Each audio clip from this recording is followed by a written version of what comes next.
I should give you a quick update on these jars that we inoculated. Oh, I'll have to check the date. It must have been a couple weeks ago now. I also realized this was a perfect opportunity to show you an example of the importance of temperature control on colonization speed. We had two different strains here. This one was from Honduras. This one was a Thailand strain. And they've both been in kind of the same area. And by kind of the same area, I mean I have a small incubation area set up, which is basically a seed germination warming mat inside of a sleeping bag. And then I try to place all of the things that are being colonized either right directly on that pad or at least within that sleeping bag so that they're in a warmer area, because I'm not going to keep our house at the temperature that is required for these to colonize at their fastest rate. Now I'm going to look at Honduras specifically to begin with. The two that you can see right here, see how it's just a small patch that showed up. It's been about 2 weeks. These two jars specifically were not as close to the heat source as these two jars. Literally that much difference. This one was sitting on the hot pad, the heating mat, pretty directly. So you can see it's like really almost fully colonized at this point. The real trick to shaking these up is to like hit them on a tire. I forgot to grab one for this demonstration, but I think you could also easily use a foam roller just on the floor. Just shake them up, break them up. It's also not that critical. If you don't keep them broken up, it is very easy to break up with a sterilized spoon or whatever later on. But yeah, just simply looking at these. When I checked them a week ago, this was barely a spot.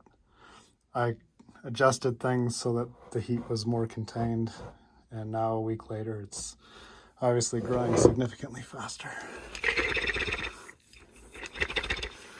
So this one's actually at a great stage. See how loose it stays because it hasn't colonized that far.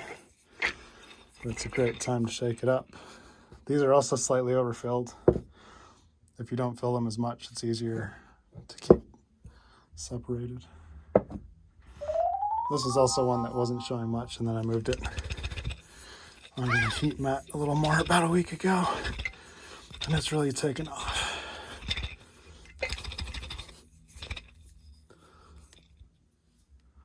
And another key thing to remember is the amount of liquid culture that you put from the spore syringe into these will also make a difference.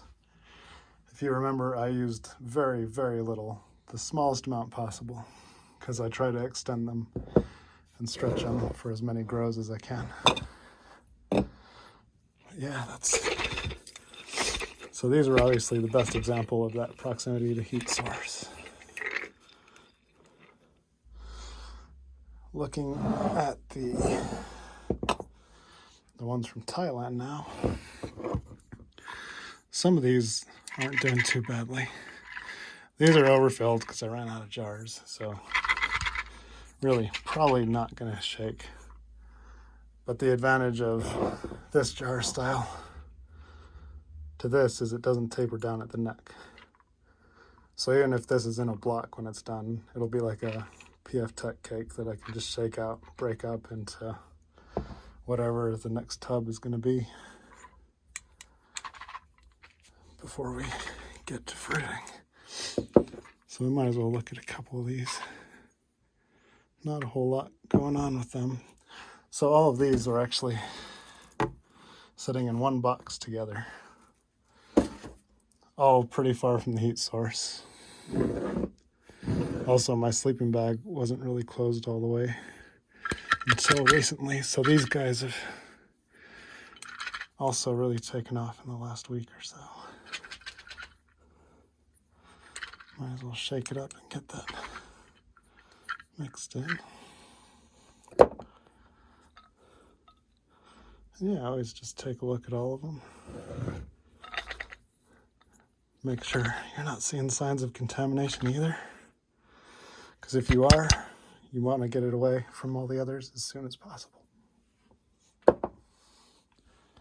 Let's see, I think we looked at most of these.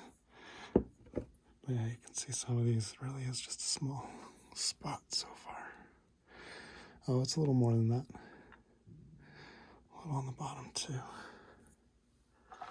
What's funny is sometimes you won't see anything from the outside, but it's actually made it all the way to the bottom. And like the whole core of it is colonized, it's just not the outside. Not the case here.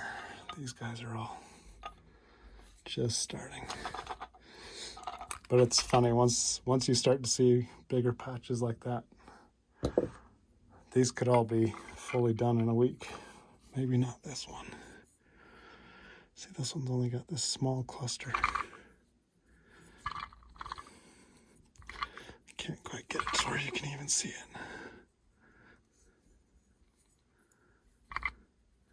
But it's there, you can just barely see the white, hopefully, of the mycelium. If I got jars again that I paid for, I wouldn't get this textured stuff. Makes it harder to see what's going on. Okay, anyways.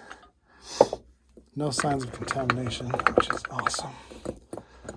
Which means we're having 100% success rate on these. This one's doing great too.